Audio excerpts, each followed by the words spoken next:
Hello everyone. तो इस video में आज से हम स्टार्ट करने हैं ये जो सीरीज़ रहेगी ये A to Z आपकी वन वर्ड की सीरीज़ रहेगी। ठीक है, तो हमने वो कैब को स्टार्ट कर दिया है वन मतलब A to Z सीरीज, और ये आपकी वन वर्ड की A to Z सीरीज़ रहेगी। सो स्टार्ट करते हैं। ठीक है, पहला जो आपका आता है, पहली इसकी मीनिंग देख लेते हैं। इसका मीनिंग ऐसे आपके एग्ज़ाम में पूछा जाएगा, टू बिकम लेस इंटेंस या फिर वाइड स्प्रेड। इसे क्या कहा जाएगा? टू बिकम लेस इंटेंस या फिर वाइड स्प्रेड। इसे क्या करना? कम होना या घटना। तो उसे हम क्या कहेंगे? अबेट कहेंगे। जैसे कि the storm finally begin to abate after several hours. काफ़ी घंटे बाद जो स्टॉर्म है वो फाइनली क्या हो गया? वो कम हो गया। ठीक है, कम होना या घटना। ओके, मतलब कोई भी इंटेंस या वाइड स्प्रेड उसमें लेस हो जाना, उसे बोलते हैं अबेट। ये वन वर्ड है। ठीक है, नेक्स्ट वन पे जो आएंगे, नेक्स्ट वन आपका जो है क्या है? A place where animals are slaughtered for consumption as food. एक ऐसी जगह जहाँ पे एनिमल्स को स्लॉटर किया जाता है, मारा जाता है, किसके लिए? फूड कंजम्पशन के लिए। तो उसे हम क्या बोलेंगे? उसे अबेट्योर बोलेंगे। क्या बोलेंगे? अबेट्योर, जिसे हम कसाई खाना बोलते हैं। ठीक है, जैसे कि एग्जांपल देख लेते हैं। The cattle were taken to the abattoir early in the morning. Cattle को कहाँ लेके जाया जाता है? अर्ली इन द मॉर्निंग, कसाई खाने में लेके जाया जाता है। अबेट्योर मतलब कसाई खाना, जहाँ एनिमल्स को मारा जाता है। और क्यों मारा जाता है? उद्देश्य रहता है फूड कंजम्पशन के लिए। नेक्स्ट वन जो वन वर्ड है आपका, the superior of a monastery. Monastery का सुपीरियर यानी कि मोनेस्ट्री का प्रमुख, उसे हम क्या कहेंगे? मोनेस्ट्री के प्रमुख को हम क्या कहेंगे? उसे बोलते हैं मठ का प्रमुख, जिन्हें हम इंग्लिश में बोलेंगे एबॉट। स्पेलिंग भी याद रखनी है एबॉट की, ABBOT, एबॉट। ये नाउन है।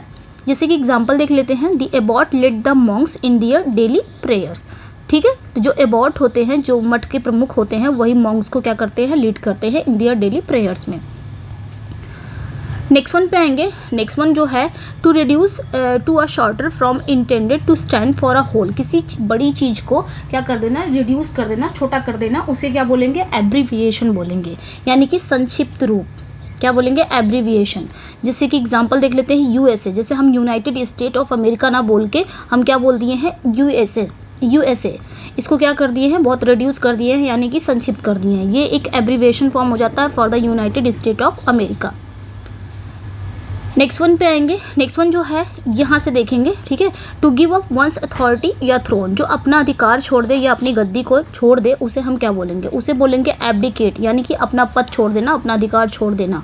जैसे कि एग्जांपल देख लेते हैं। The king decided to abdicate the throne in favour of his son. तो किंग ने क्या किया? किंग ने डिसाइड किया थ्रोन को छोड़ने का अपने बेटे के फेवर में। तो यहाँ पे क्या हो जाएगा? त्यागना, छोड़ देना। नेक्स्ट पे आएंगे। अगली जो मीनिंग है, एक्ट ऑफ गिविंग अप, यानी कि रिनाउंसिंग द थ्रोन। अब यहाँ पे भी क्या है? वही सेम चीज़ है। यहाँ पे नाउन दे दिया था, वहाँ पे वर्ब था, बस इतना ही फ़र्क था। यहाँ पे भी थ्रोन को क्या कर देना? थ्रोन को छोड़ने की प्रक्रिया वो क्या कहलाएगी? एब्डिकेशन। अपने अधिकार या पद का त्याग देना, उसे बोलेंगे एब्डिकेशन।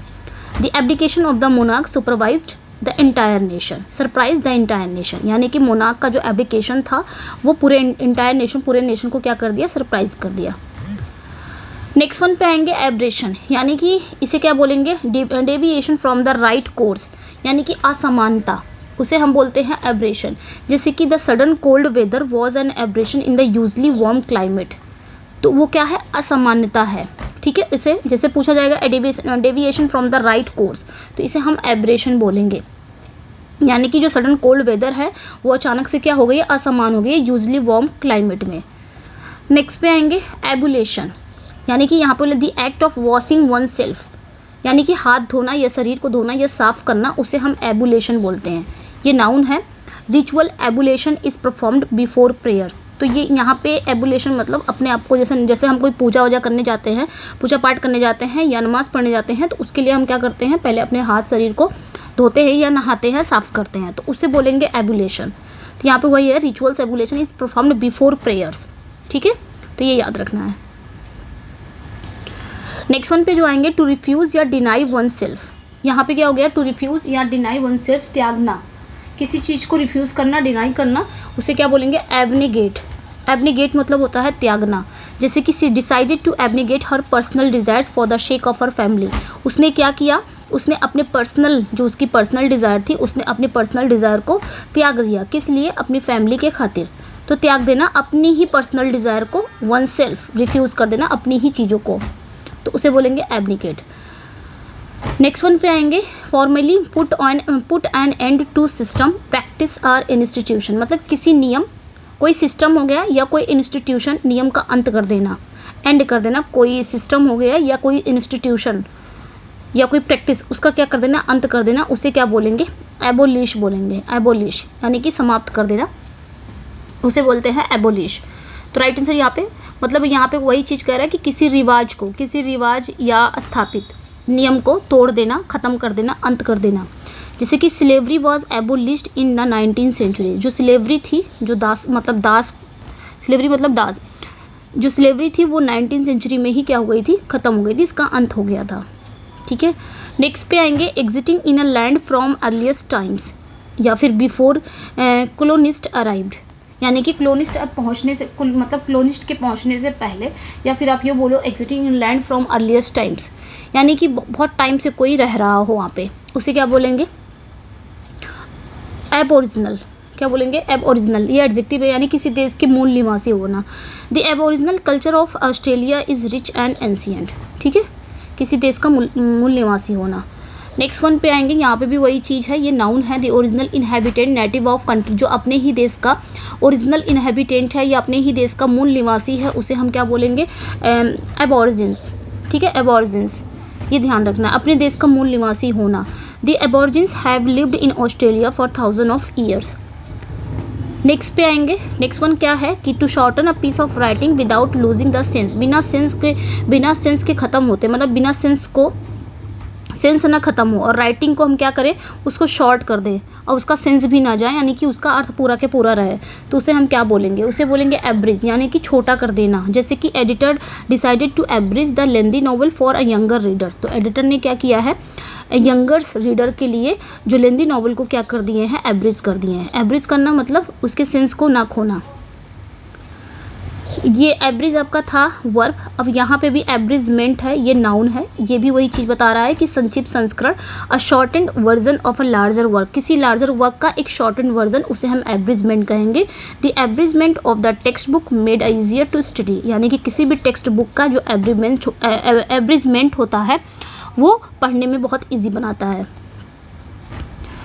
नेक्स्ट वन पे आएंगे, कैंसिल या फिर डू अवे विद या अ लॉ एग्रीमेंट। किसी भी लॉ या एग्रीमेंट को कैंसिल कर देना, यानी कि निरस्त कर देना, रद्द कर देना, उसे हम एब्रोगेट बोलेंगे। जैसे कि government decided to abrogate the outdated treaty. Government ने ये डिसाइड किया जो आउटडेटेड ट्रीटी है उसको क्या कर देना? निरस्त कर देना, रद्द कर देना। तो एब्रोगेट मतलब होता है निरस्त कर देना और रद्द कर देना, ये ध्यान रखना है।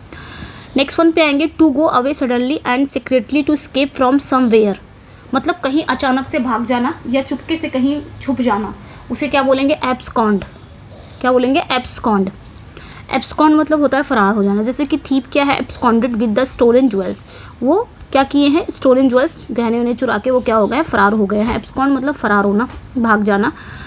नेक्स्ट वन पे आएंगे, formal forgiveness of a person sin. मतलब इसे क्या बोलेंगे? एब्सोल्यूशन। यानी कि ये फॉर्मल फॉरगिवनेशन होती है, फॉरगिवनेस होती है किसी पर्सन के सिन की, यानी कि पाप मुक्ति, क्षमादान बोल सकते हैं, तो इसे बोलेंगे एब्सोल्यूशन। जैसे कि priest granted him absolution during confession. Next पे आएंगे, नेक्स्ट क्या है? वाइल्डली अनरीजनेबल, इलॉजिकल या रिडिकुलस। यानी कि ये अनरीजनेबल है, इलॉजिकल है, तार्किक है, रिडिकुलस है, इसे हम एब्सर्ड कहते हैं, बेतुका। जैसे कि idea that the earth is flat. ये आइडिया है, विचार ये है कि अर्थ फ्लैट है, इज़ अ कम्प्लीटली एब्सर्ड। अगर ये विचार रखते हो कि जो अर्थ है वो फ्लैट है, तो ये पूरी तरह से क्या है? बेतुका है, इलॉजिकल है, रिडिकुलस है, एब्सर्ड है। ठीक है। To increase the speed, speed को बढ़ाना, उसे एक्सीलरेट कहेंगे, यानी कि गति बढ़ाना। जैसे कि car accelerated rapidly on the highway, तो यहाँ पे क्या हो गया? एक्सीलरेटेड मतलब गति बढ़ाना। नेक्स्ट पे आएंगे, नेक्स्ट वन है एनी वर्ड ऑनर या लॉडेटरी नोटिस। उसे क्या बोलेंगे? कोई भी अवार्ड हो गया या ऑनर हो गया या कोई लॉडेटरी, यानी कि लॉडेटरी मतलब जो तारीफ वाली नोटिस होती है, प्रशंसा की वाली नोटिस होती है, तो उसे वे क्या बोलेंगे, उसे एक्कोलेड बोलेंगे, यानी कि पुरस्कार या सम्मान। जैसे कि scientist receive many accolades for her groundbreaking research, तो साइंटिस्ट को बहुत सारे पुरस्कार या सम्मान मिले उनके ग्राउंड ब्रेकिंग रिसर्च के लिए। तो एक्कोलेड्स मतलब क्या होता है, पुरस्कार सम्मान। ओके, यहाँ पे अवार्ड ऑनर लॉडेटरी नोटिस है, ध्यान रखना है। यही ऐसे ही पूछा जाएगा एग्जाम में, और ये आपका एक वर्ड ऐसे दे दिया जाएगा, वन वर्ड।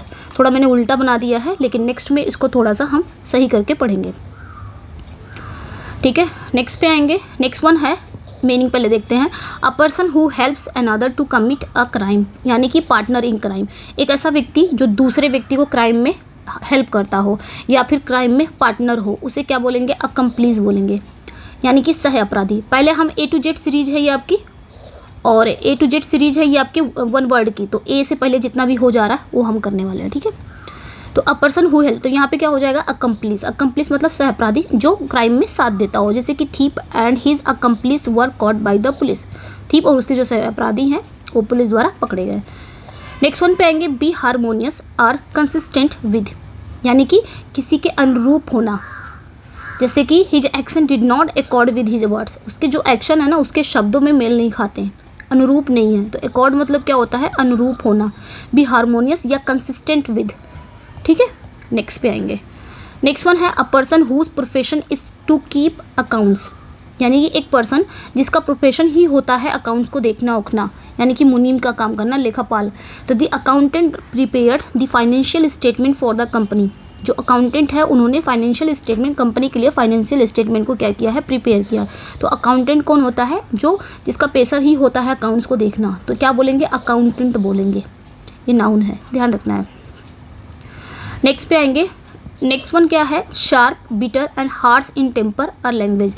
ऐसा पर्सन जो टेम्पर या लैंग्वेज में बहुत शार्प हो, बिटर हो, हार्श हो, उसे क्या बोलेंगे, एसेर्बिक, यानी कि बहुत कटु स्वभाव का, एसेर्बिक बोलेंगे, ठीक है।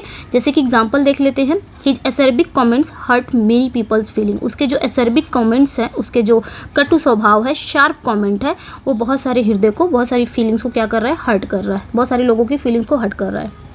नेक्स्ट पे आएंगे, साइंटिफिक स्टडी ऑफ साउंड, जहाँ पे साउंड की स्टडी होती है, साउंड की साइंटिफिक स्टडी, उसे हम क्या बोलेंगे, अकूजिस्टिक बोलेंगे, अकूजिस्टिक्स, यानी कि ध्वनि विज्ञान। यहाँ पे क्या होता है, साउंड की साइंटिफिक स्टडी होता है साउंड का। जैसे कि auditorium was design to have perfect acoustics, यानी कि अकूजिस्टिक मतलब साउंड की साइंटिफिक स्टडी। नेक्स्ट पे आएंगे। नेक्स्ट क्या है, to decide and state officially in court, तो इसे क्या बोलते हैं, to decide and state officially in court, यानी कि इसे क्या कहते हैं, इसे हम बोलते हैं एक्विट, यानी कि ये कोर्ट से क्या हो गया है, डिसाइड हो गया है, ऑफिशियली स्टेटमेंट हो गया है कि एक्विट है, यानी कि वो बरी है, दोष मुक्त कर देना। अच्छा, पूरा मैंने पढ़ा नहीं। To decide and state of official in court that somebody is not guilty of a crime, court से ये ऑफिशियल डेट आ गई है, या कोर्ट ने ये डिसाइड कर दिया है कि वो जो पर्सन है वो क्राइम में अपराध नहीं है, यानी कि क्राइम में गिल्टी नहीं है, तो उसे क्या बोलेंगे, बरी कर देना, दोष मुक्त कर देना, यानी कि एक्विट कर देना। जैसे कि jury decided to acquit the defendant after a thorough trial, ठीक है। नेक्स्ट पे आएंगे, मीनिंग है, an entertainer who performs difficult physical feats, एक इंटरटेनर क्या करता है, जो परफॉर्म करता है डिफिकल्ट फिजिकल फीट्स, उसे क्या बोलेंगे, एक इंटरटेनर है जो बहुत डिफिकल्ट फिजिकल फीट्स को क्या करता है, परफॉर्म करता है, तो उसे हवाई करतब करने वाला कहेंगे, इंग्लिश में बोलेंगे एक्रोबैट। ये पूछा जाता है एक्रोबैट। एक्रोबैट क्या होते हैं, एक्रोबैट ने अमेज कर दिया भीड़ को विद हिज ड्यूरिंग स्टंट, अपने स्टंट से, ठीक है, उसे बोलेंगे एक्रोबैट, एक्रोबैट। नेक्स्ट पे आएंगे, an abbreviation formed from the initial letters of other words and pronounced as a word, इसे क्या बोलेंगे, एक्रोनिम। एक्रोनिम क्या होता है, इसमें जो इनिशियल लेटर्स होते हैं उनको क्या कर दिया जाता है, एब्रीविएशन बना दिया जाता है, यानी शब्दों के पहले अक्षर से बना शब्द, ठीक है। यानी कि जैसे बहुत बड़ा आपका कोई वर्ड है, उसका एक एक अक्षर को बना दिया, हमने क्या कर दिया, छोटा कर दिया। जैसे कि नासा, यहाँ पे देखिए, अब नासा का फुल फॉर्म यहाँ पे क्या हो जाएगा, नासा। नासा का जो पहला अक्षर है वो आपका हो जाएगा NASA, यानी कि एक एक अक्षर को क्या बना दिया गया है, छोटा, यानी कि यही पूछा जा रहा है शब्दों के पहले अक्षरों से बना शब्द। तो नासा एक एक्रोनिम है for national aeronautics and space administration. देखिए यहाँ पे N को उठा लिया, फिर A को उठा लिया, फिर S को उठा लिया, फिर A को उठा लिया, तो इसे बोलते हैं एक्रोनिम, ठीक है। नेक्स्ट पे आएंगे फियर ऑफ ग्रेट हाइट्स, जिसे बहुत अत्यधिक हाइट से जिसको डर लगता हो उसे क्या बोलेंगे, एक्रोफोबिया। क्या बोलेंगे, एक्रोफोबिया। ये नाउन है, ऊंचाई का डर है जिसे। Her acrophobia prevented her from climbing the tall tower. तो एक्रोफोबिया मतलब जिसको ऊंचाई से डर लगता हो। नेक्स्ट पे आएंगे टू डू समथिंग या to behave in a particular way, to perform, या फिर बोल सकते हैं to perform a part in a play film function. तो उसे क्या बोलेंगे, मतलब कुछ करना या फिर किसी पर्टिकुलर वे में करना या फिर परफॉर्म करना किसी प्ले या फिल्म में या फंक्शन में, उसे हम एक्ट बोलते हैं। मतलब कार्य करना, अभिनय करना। एक्ट मतलब काम करना भी होता है, अभिनय जो परफॉर्म वगैरह करते हैं वो भी होता है। तो he will act in the school drama this year. ठीक है, तो इतना ही था। ये आपका वन वर्ड है, थोड़ा थोड़ा पढ़ेंगे, ज़्यादा नहीं। इससे क्या होगा कि वीडियो लेंदी भी नहीं होगी और हम अपना A to Z जो सीरीज है उसको हम कंप्लीट करेंगे थोड़े थोड़े में। तो ये एक पोर्शन का था। कैसा लगा अपना फीडबैक ज़रूर दीजिएगा। मिलते हैं नेक्स्ट वीडियो में। ये थोड़ा थोड़ा बस क्या है, थोड़ी सी हेल्प हो जाएगी आपकी। हम यहाँ पे वोकेबलरी को भी लेके चलेंगे और आपका वन वर्ड भी लेके चलेंगे। तो कैसा लगा अपना फीडबैक ज़रूर दीजिएगा। मिलते हैं नेक्स्ट वीडियो में। Thank you for watching, bye bye. इसका PDF चाहिए तो मेरे इसी चैनल पर जाके आप लिंक में देखिएगा, मतलब डिस्क्रिप्शन में जाके देखिएगा, वहाँ पे लिंक है। आपके टेलीग्राम पर भी लिंक भी है, व्हाट्सअप का भी लिंक है, तो वहाँ से जाके जुड़ जाइएगा। कैसा लगा अपना फीडबैक ज़रूर दीजिएगा। चैनल पर नए हैं तो चैनल को सब्सक्राइब कर लीजिए, वीडियो को लाइक एंड शेयर ज़रूर कर दीजिएगा। Bye bye.